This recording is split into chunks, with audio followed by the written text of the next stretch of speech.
time to go over the latest Slipknot album. We're Not Your Kind. Slipknot is a band. I think Jonathan can explain Slipknot better than me. Slipknot is a new metal / extreme metal 9-piece band that started in the late 1990s in Iowa. Will you explain that? Just made it seem like the nerdiest fucking shit ever. Okay, extreme metal, worst genre name ever.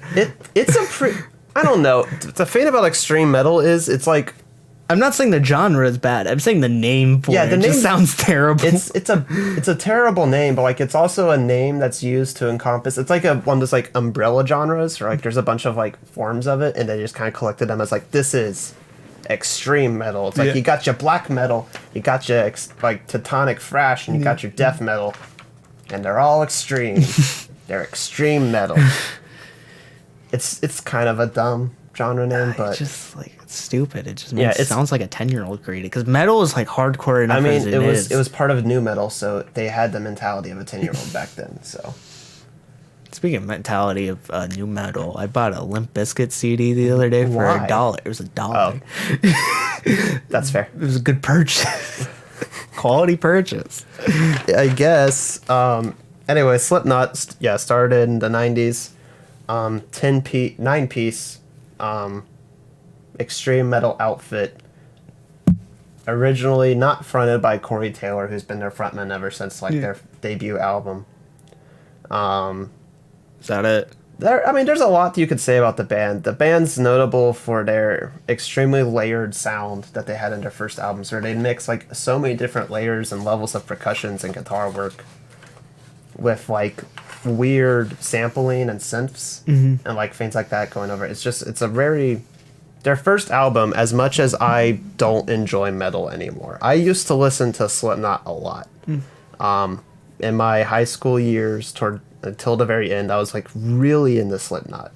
I was really into metal, and then as I got older, I kind of graduated and moved on to punk. And I actually want to talk about like why when it comes to talking about like kind of the lyricism of this album and their previous ones. But so I used to really enjoy their sound, and their first album, like going back, is still a very well-made album. You want to know how my sister describes that album? How? It encompasses more than just metal. It goes across like everything from like elevator music to like rock in that form, and like it's meant to be more than just that. Yeah, it's a great album in that regards because it covers so much, but still kind of firmly places itself like in the metal genre. But then it's like it pretty much has these branching out things that like try to dip their toes in like every other genre, but still being circulated around metal and extreme metal. And then Iowa is a very heavy, aggressive album that probably was their most aggressive. Was it Vermilion Part 3, Chapter 3, or whatever the fuck, their third album. That's another bad name. They have really bad album names. Their second one's literally just called Iowa. Like, we get it, you're from Iowa. Who gives a shit? It's Iowa. But like it's probably them at their, I don't want to say softest, but like it's their most soft. It's their most listenable. Yeah. They had a lot more acoustic moments on there than most of their records. And then their fourth album, All Hope Is Gone, was probably them at their most like forward thinking. They were kind of leaving behind just anger for the sake of anger, which is always what they were actually like focusing a little more outward of like societal issues and trying to actually mean something.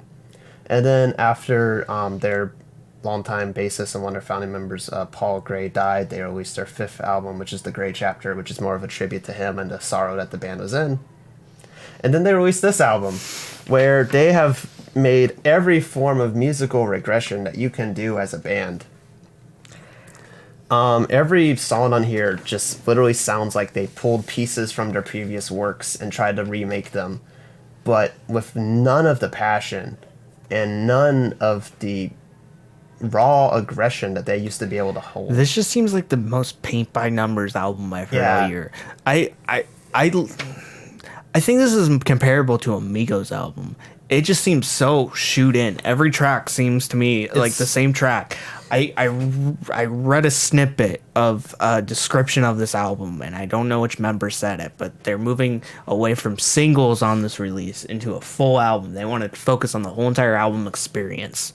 And listening to this is not a full album experience. This is a bunch of tracks put together. There's no layout. This thing, I think with metal, importantly, you need your breaks, you need your moments, you need your build-ups.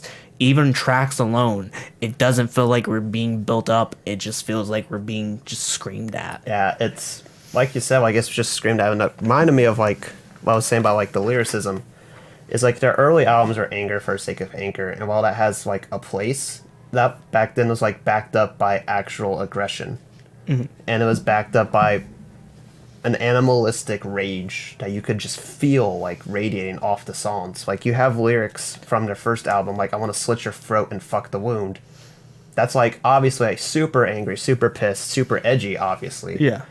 And then like the most memorable line off of this album is, I'm fucked up but I make it look good, which congratulations, that's a fucking Hot Topic t-shirt quote. You've fallen so fucking far from grace.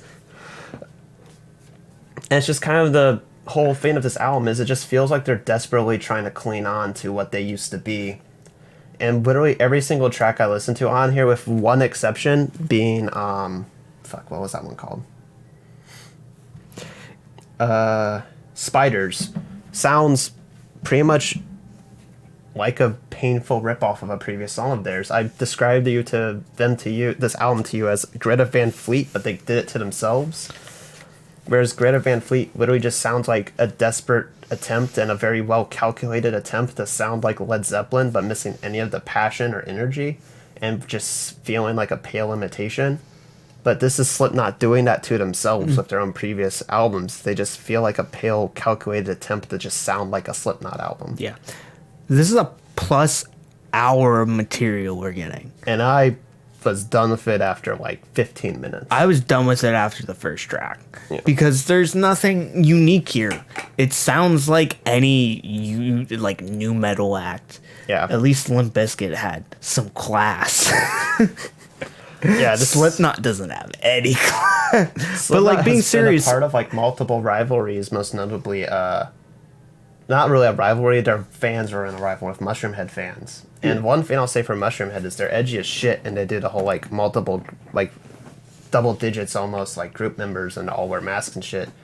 But they're like industrial metal that used a lot of like experimentation in their albums. Like their music is like, every album is like very distinct from the last one. It's not this paint by numbers shit that we're getting on this album. Yeah.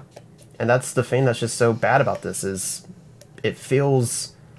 At points, I thought it was an Avenged Sevenfold album. And I can't even blame you for that. I like got lost. It's one of those it's one of those albums where I listen to it and then just whoosh, it just flies over my head. Like nothing on this album actually relates or is memorable by any means, and it's hard for me to talk about it because it fails at being an album, in my opinion, because I just can't relate to anything going on. And I think it's probably the fact that some of it is because I'm not huge into metal, but that doesn't really have to mean, because I feel like music, and if I don't relate to something, I can still at least find the good in it. I can't find any good in this album. Yeah, I think the only reason I have so much to say is because I did listen to this band so much, and I can remember like the distinct moments that they're pulling from. Yeah. And when I listened to this album, like the first 2 times, I couldn't remember it, so I finally had to like force myself to sit down and focus on it, and I finally realized it's because everything just reminded me of something else. So when I tried to remember this album, I just remembered those original songs. Yeah, I think we're done at this point, but keep in mind all scores are futile and meaningless. Right now I'm feeling a big old out of 10. Out of 10? Yeah. I'm feeling Do you want the whistle? I don't. You probably should it. Yeah. I'm feeling 2, I think. 2. Feeling a 2. That's a big old Migos score, so yeah, pretty comparable.